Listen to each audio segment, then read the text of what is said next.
عورت ایک جگہ کھڑی ہے، وقت کا بادشاہ ایک جگہ کھڑا ہے۔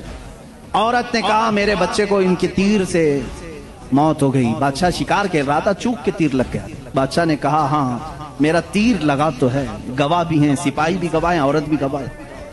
دو آپشن ہوتے ہیں موت کے بعد، کسی کا کچھ قتل ہو گیا انجانے میں، چوک کر اگر قتل ہو گیا، دو آپشن اسلام دیتا ہے۔ اس عورت کو قاضی نے کہا تیرے پاس دو آپشن ہے، چاہے تو اپنے بچے کی موت پر دیت لے لے، کچھ پیسے لے لے بادشاہ سے اور اسے معاف کر دے، یا چاہے تو جان کے بدلے جان لے لے، بادشاہ کی جان بھی لے سکتی ہے۔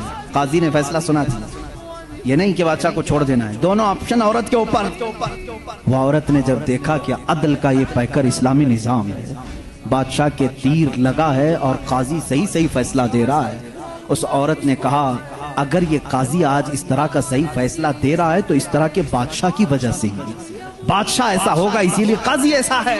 اس عورت نے کہا میں اس بادشاہ کی جان بخشتی ہوں، میرے بچے کے لیے جو دیت بنتی ہے وہ بادشاہ مجھے دیتے۔ بادشاہ نے جتنی دیت بنتی تھی اس سے زیادہ اسے دیا، اور جب یہ معاملہ ختم ہوا تو بادشاہ قاضی کے پاس آیا اور اپنا جبہ کھولا، اس میں خنجر تھا، خنجر نکالا، کہا قاضی، وہ اس وقت کے سپریم کورٹ کا چیف جسٹس تھا، قاضی بادشاہ کیا کہتا جانتے ہو؟ مجھے جب پتا چلا میرے اوپر مقدمہ ہے اور مجھے معلوم تھا میرے تیر سے ایک بچہ فوت ہوا ہے، میں آج کورٹ میں آ رہا تھا، میں ساتھ ہی خنجر لے کے چلا۔ قاضی نے پوچھا کیوں لے کے چلے؟ کہا میں یہ دیکھنا چاہتا تھا کہ اگر فیصلہ قرآن و حدیث کے مطابق ہو تو ٹھیک ہے میں مان لوں، اور ذرا برابر اگر بادشاہ کا خیال کر کے قاضی نے کیا تو اسی خنجر سے قاضی کو قتل کر دو۔ بادشاہ نے یہ کہا، قاضی مسکرایا اور اپنے گدے سے اٹھ گیا اور چادر ہٹائی، نیچے بہت بڑا کوڑا تھا۔